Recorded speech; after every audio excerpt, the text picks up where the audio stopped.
A partir del libro Pioneras, 14 mujeres que marcaron la cancha, editado por Túnel, ya estamos en el estudio aquí con una de las autoras, con Fiorella Rodríguez, quien es periodista deportiva y también productora radial, y con Sarita Figueras, que es exfutbolista y actualmente es entrenadora también. Así que bienvenidas a las dos, muchas gracias por estar aquí en el estudio. Gracias a ustedes por el espacio. Buen día. Buen día y muchas gracias por la invitación. Bueno, ¿cómo es que nace esta idea de mostrar a las pioneras en el fútbol femenino, Fiorella? Bueno, surgió por una serie de notas que se fueron publicando en la diaria a raíz de una foto que encontró Natalia Rovira en las redes sociales de Nacional, conmemorando algo relacionado a las mujeres, pero sin identificación de quién era esa mujer, que era como una foto en blanco y negro, ¿no? de una mujer jugando al fútbol. Y empezamos como a investigar, hablamos con Jorge Burgel, que es compañero del diario e impulsor también del fútbol femenino, y llegamos a que era Lila Islas, la primera capitana de Nacional, que hoy en día tiene 83 años, o sea que imagínense hace cuánto fue eso. Y bueno, la entrevistamos, la historia estuvo buenísima, la contamos en la diaria, y a raíz de eso notamos que había un montón de otras historias de ese estilo, ¿no? Sin contar, y empezamos a conocer a las pioneras. Sarita, y justamente, ¿no? Tú fuiste de alguna forma una de estas pioneras, ¿no? Que le da paso después a jóvenes que conocemos hoy, a las que por suerte tienen como referente otras niñas en este momento. ¿Cómo fue el entrar al mundo del fútbol? Bueno, yo siempre aclaro que yo entré al mundo del fútbol unos meses después de que esas pioneras se inscribieron en AUF, ¿no? Pero bueno, estoy dentro de esas 200 jugadoras que jugaron el primer campeonato. Para mí fue como un cambio, un shock. Ayer también contaba una de mis compañeras en el libro allá en la librería que ver mujeres jugando nos llamaba la atención, porque date cuenta que en 1996 no estábamos tan acostumbrados a verlo. Y yo hacía otro deporte, hacía atletismo, y venía de mi entrenamiento, y de pronto pasé por esa cancha de fútbol 5 y las vi jugando y no podía creer, algo que siempre me había gustado. Yo jugaba de chica en el barrio, pero nunca algo organizado, digamos. Y fue una sorpresa verlo. Y ahí fue como el disparador de decir, ¿por qué no? Y me acerqué a la puerta, me acuerdo, y estaba la gente de Bellavista, y por eso tocó que yo empezara en Bellavista, ¿no? Así que efectivamente funciona lo de ver a otras mujeres. Por supuesto. Yo creo que hoy que las niñas puedan tener una referencia, ya sea a nivel local como internacional, de mujeres futbolistas profesionales o que se dedican enteramente como pueden a jugar al fútbol, es muy importante. Y Fiorella, ¿cuál es la línea temporal que abarca el libro? ¿A qué décadas abarcan las primeras pioneras que encontraron? Bueno, en realidad la mayoría de ellas, el criterio fue que son las primeras registradas en AUF, como dice Sarita, las del 96, que ese fue el año en que se empezaron a registrar mujeres. Pero tenemos dos, que son Lila Islas e Ivonne Matos, que son las que aparecen primero en el libro, que son como las prepioneras, por así decirlo, ¿no? Son jugadoras que estuvieron en la informalidad, en realidad. Todavía no estaba registrado el fútbol femenino, pero sí había campeonatos locales gestionados por ellas, organizados de manera informal justamente, pero bueno, funcionaba, o sea, existía el fútbol femenino. Ellas fueron como las que dieron los primeros pasos en esas ligas amateur para que después se formalizaran AUF. Así que más o menos desde los 70. ¿Y qué hito marcaron al fútbol femenino? ¿Vos te referís acá en Uruguay o...? En Uruguay, en nuestro país. Bueno, un hito importante es el año 96, el día que FIFA presiona a todas las federaciones para que tengan su selección armada para empezar a disputar las eliminatorias. Y fue eso el primer hito importante, pero quería destacar lo que decía Fiorella, que si no hubiera habido mujeres que buscaban la manera de organizarse informalmente, tampoco hubiera habido una base para llegar a que hubiera 6 cuadros que se pudieran inscribir en AUF, ¿no? Que bueno, ahí empezamos con toda la historia de Rampla, Nacional, Danubio, espero no olvidarme ninguno, pero me van a matar, pero River, exacto, que ayer lo mencionaba Analía. Bueno, esos equipos que bueno, dijeron, nos proponemos tener nuestro fútbol de mujeres y lo hicieron. Ese fue el primer hito importante. Ahí fuimos a el primer sudamericano de oficial, donde fueron los 10 países de Conmebol. Y bueno, fue la primera eliminatoria oficial que Conmebol organizó. Hubo otras antes, pero no iban las 10 selecciones para clasificar a Panamericanos, a Mundial, etcétera. Cosa que hasta ahora no hemos podido, ¿no? Solamente se ha clasificado un Mundial Sub-17. Pero Uruguay, de su selección mayor femenina, aún no ha podido clasificar a un Mundial. Siempre los cupos fueron bastante disminuidos porque, el primer Mundial femenino fue en 1991. y antes eran de 12, se ha pasado 16 equipos a 24 y ahora se va a disputar el siguiente, se me fue Nueva Zelanda, bueno, no importa, ya lo diremos, pero cada vez van haciendo más equipos. Va creciendo y los cupos para Conmebol van empezando a ser más. Los cupos para Conmebol van haciendo cada vez más, pero no llegamos a estar en la altura de Brasil, de Colombia, de Argentina, y bueno, como todos sabemos, a nivel masculino sí tenemos ese nivel. Entonces, ¿quién dice que no tengamos la capacidad o el nivel de futbolistas mujeres para eso? Lo tenemos. Lo que pasa es que falta más estructuras para que eso termine en una clasificación. ¿Y cómo ha sido el crecimiento del fútbol femenino en Uruguay en la historia más reciente, en el corto plazo? Bueno, yo lo miro con ojos positivos siempre. Digo que desde nuestro comienzo hasta hoy ha sido muy ascendente, ¿no? Exponencial. Hoy tenemos cuerpos técnicos formados que tienen que dirigir a las mujeres, hay respaldo médico, en algunos equipos no. Bueno, por decirte que hay fisioterapeutas, o sea, tienen estructuras a las que pueden acceder, y eso es súper importante, porque como contábamos ayer, a mí me empezó dirigiendo, y con mucho respeto lo digo, el canchero del equipo, ¿no? Como algunos los ha dirigido el padre, o algún pariente. Entonces, hoy ya no es así. La formación también viene desde juveniles o desde baby fútbol, porque como contaba Burgel ayer, desde 2005 se permite que las niñas tengan acceso al baby fútbol. Entonces, la evolución técnica y táctica ha sido exponencial, porque somos como diamantes en bruto que absorbemos todo lo que nos están enseñando. Pero ahora está el punto de inflexión donde, para que eso sea un nivel para poder competir en mundiales, tiene que haber un tipo de inversión y un tipo de conciencia de que el profesionalismo no es de un día para el otro y depende de todos los factores, ¿no? Las federaciones, los equipos, las jugadoras, y bueno, vamos por ahí. Fiorella, algo mencionaba ahora Sarita del rol de la FIFA, y tú has hablado en distintas entrevistas de lo que fueron, ¿no?, algunos organismos internacionales para presionar acá dentro de Uruguay a que ciertas cosas avanzaran. ¿Cómo fue eso? Sí, en realidad a veces parece que es la única manera, ¿no? En 2018, cuando Conmebol establece que todos los equipos del fútbol masculino tienen que tener equipo femenino, fue ahí que se empezó a organizar el campeonato que hoy conocemos como el torneo de fútbol femenino local. En realidad, antes del 2018 competía el que podía, el que quería y de cualquier forma. Entonces, si bien a veces eso genera otras consecuencias, ¿no? Porque lo que se hace como por la fuerza trae también otras cosas. A veces parece ser la única manera, y en este caso creo que funcionó bastante, ¿no? Porque por lo menos entendieron o se cayeron ciertos argumentos insólitos que había, como no hay mujeres para armar equipos de fútbol femenino, y de repente, bueno, los equipos que no tenían empezaron a convocar y salían mujeres de todos lados. O sea, ni siquiera les daba para... sobraban mujeres para esos equipos, ¿no?, por así decirlo. Entonces, en ese sentido, creo que hay ciertos lineamientos que son importantes que bajen y que aparezcan. Bueno, como decía Sarita, lo del 96 también, o sea, a la vista está, ¿no? Esos dos lineamientos marcaron ciertos hitos también. Sarita, vos, desde tu posición, ¿cómo ves este papel que ha jugado la AUF? ¿Cómo ves el papel que ha jugado la FIFA también? Bueno, como dice Fío, la FIFA y la Conmebol han presionado de manera importante para que se ejecuten todos estos cambios, ¿no? Sin esa presión, no sé si hubiera pasado todos estos hechos de relevancia para que, bueno, hubiera tantos equipos de fútbol femenino.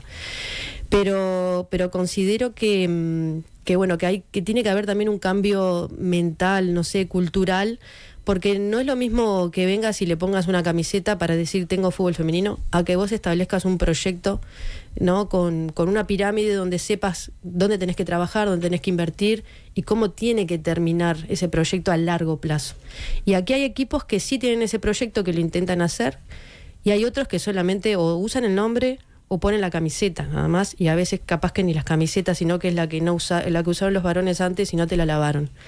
O sea, para estar en una primera división y tener una idea de que vas a competir en el torneo de AUF, creo que hay equipos que todavía no concientizaron de que el fútbol femenino llegó para quedarse y hay que darle importancia. Y no somos el último orejón de tarro después de la última división de juveniles. Pero bueno, todo eso es un trabajo de paso a pasito, ¿no? De mica en mica, como decía mi padre, que era catalán. Entonces, no podemos pretender ser más realistas que el rey. cada uno desde su espacio va empujando, a veces nos topamos contra una pared, a veces no, a veces sabemos que tenemos que ingresar a esos espacios para hacer los cambios nosotros, también estamos acompañados por hombres que a veces también tienen esa visión, pero es difícil. Yo lo venía pensando en el auto ahora, nosotros, y lo charlábamos ayer con algunas compañeras, tendríamos que entrar también a la AUF, como hubo grandes mujeres que han entrado y han hecho cambios, pero a mí personalmente me da temor ese mundo, porque es un mundo complicado. El mundo del fútbol, el mundo de la FIFA, el mundo FIFA, y todos lo sabemos, el mundo AUF, es complicado. Entonces debemos estar dispuestas a determinadas cosas que, bueno, va a depender de la personalidad de cada una. Y pasando a un tema general, ¿cuál es su reflexión? Me imagino que cada una tendrá su enfoque sobre la violencia que hay hoy en día en el fútbol, fundamentalmente en nuestro fútbol. Fío, pues si no me paso hablando yo. Bueno, yo te quiero escuchar. Ese es un tema muy amplio, ¿no? Y muy complicado. Yo obviamente cubro también fútbol masculino y hace una semana venimos hablando de eso. Me parece que ahí lo bueno para destacar, hablando desde esta perspectiva del fútbol femenino, es que el fútbol femenino tiene inevitablemente un público más familiar y que está bueno cuidarlo, ¿no? Y respetarlo y fomentarlo también, porque han habido casos de violencia en el fútbol femenino también, pero casualmente suceden cuando son o clásicos o partidos muy puntuales en los que esa masa que suele ir a ver al fútbol masculino se mezcla un poco también, ¿no? No quiero decir con esto que toda la gente que vaya a ver el fútbol femenino no sea violenta y viceversa, ¿no? Obviamente es un tema social de fondo que tampoco es algo solamente del fútbol, pero creo que sí hay cosas que están buenas para replicar, para fomentar y que no se está haciendo nada por eso.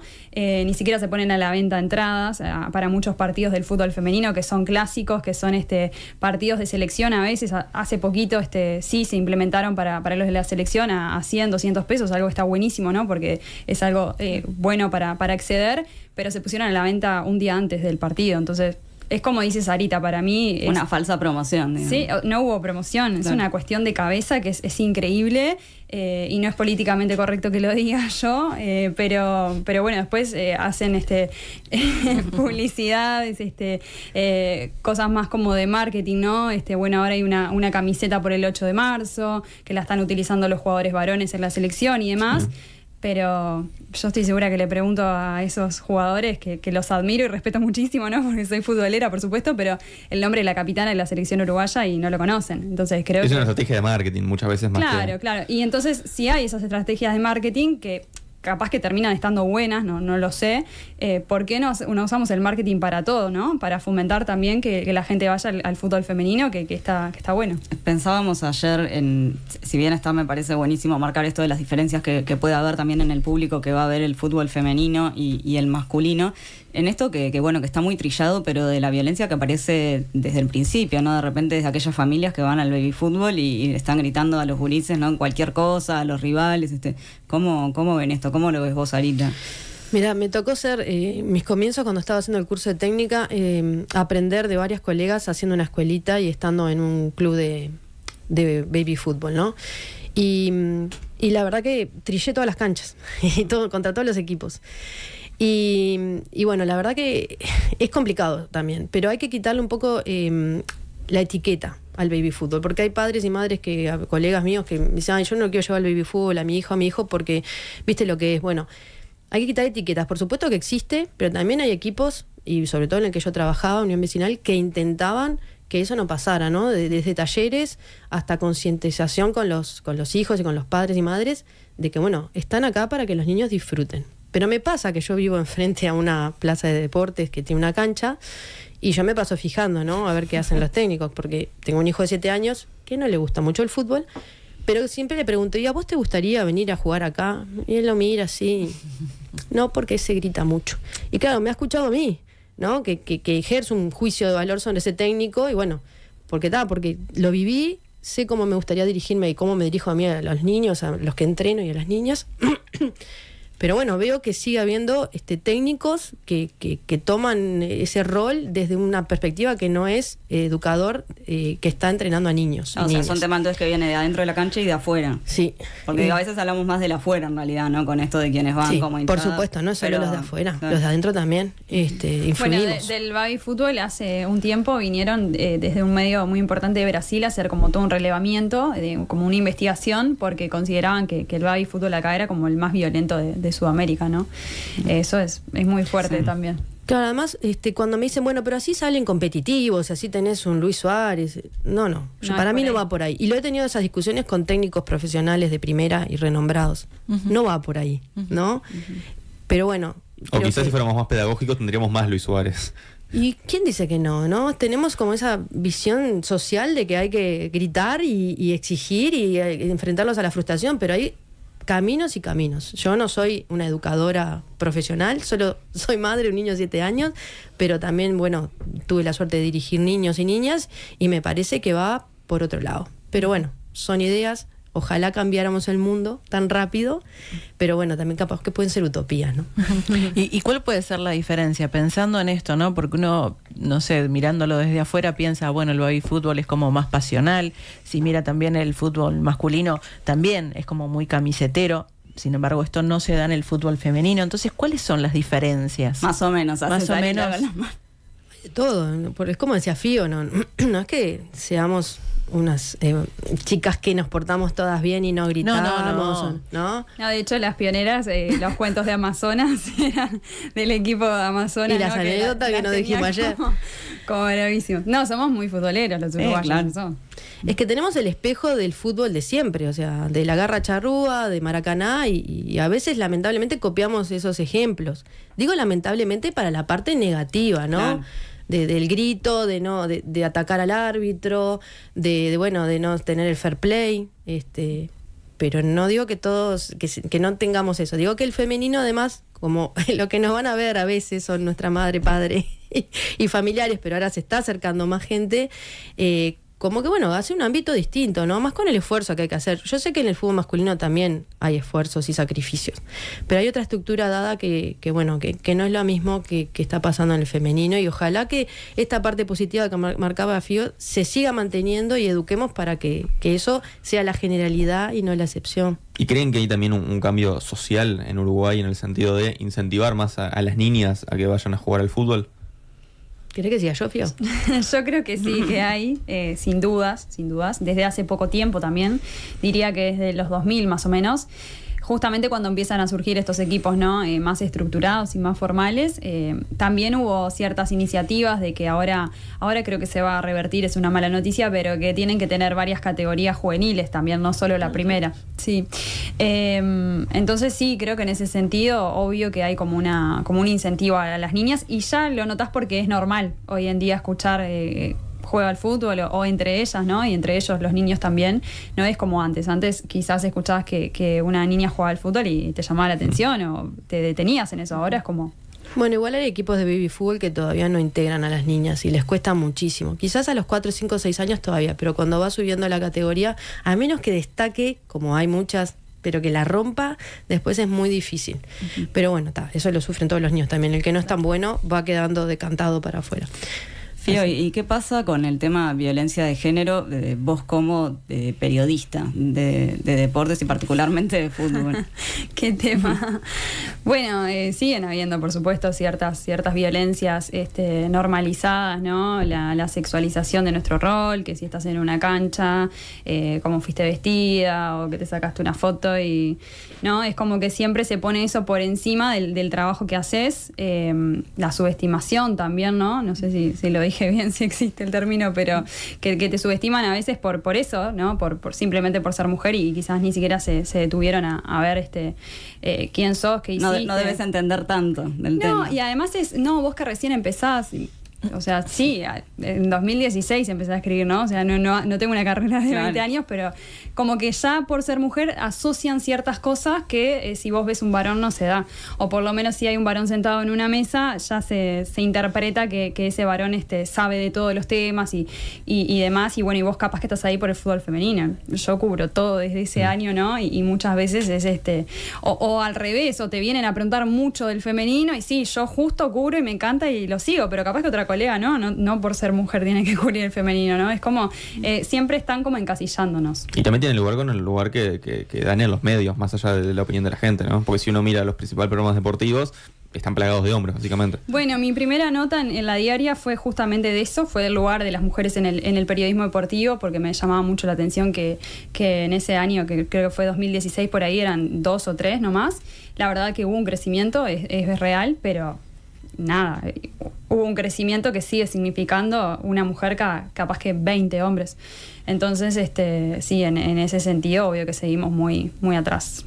Uh-huh. Y pensando, por ejemplo, en los programas de radio, muchas veces las mujeres ocupan el rol de leer mensajes y quizás no tanto de opinar, ¿puede ser? Sí, yo me siento como una privilegiada, por así decirlo, porque el año pasado cuando se inauguró Carve Deportiva me llamaron y también una a veces se pone esos prejuicios, ¿no? Porque yo fui un poco con mi discurso de perspectiva de género y demás y la persona que me llamó me dijo, bueno, nosotros precisamos una periodista deportiva, ¿estás o no? Y yo dije, uy, ¿qué de más esto? O sea, nunca me habían planteado, bueno, en la diaria obviamente que sí, pero digo, en otros lugares es como vos vas como sentís que te están llamando por eso y no, y en este caso no, así que por ese lado yo me siento una privilegiada, pero es real que sí, que en la mayoría de los programas o son noteras o campo de juego, ¿no? Uh-huh. Lo vemos también a nivel mundial, no es solo una cosa de Uruguay. Uh-huh. Siempre que mirás un partido de cualquier liga, por lo general las mujeres están en el campo de juego.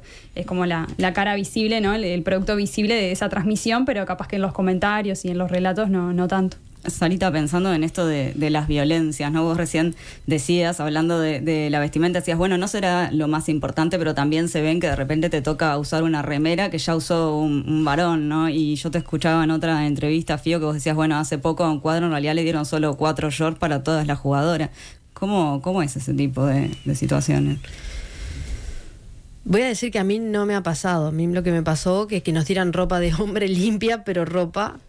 al fin y al cabo, que hoy hay los cuadros que sí invierten tienen su entallada, digamos, ¿no? Uh-huh. Cuando yo dirigí Liverpool femenino juveniles, ellas decían, bueno, pero la remera tiene que ser así. Yo les decía, qué suerte que tienen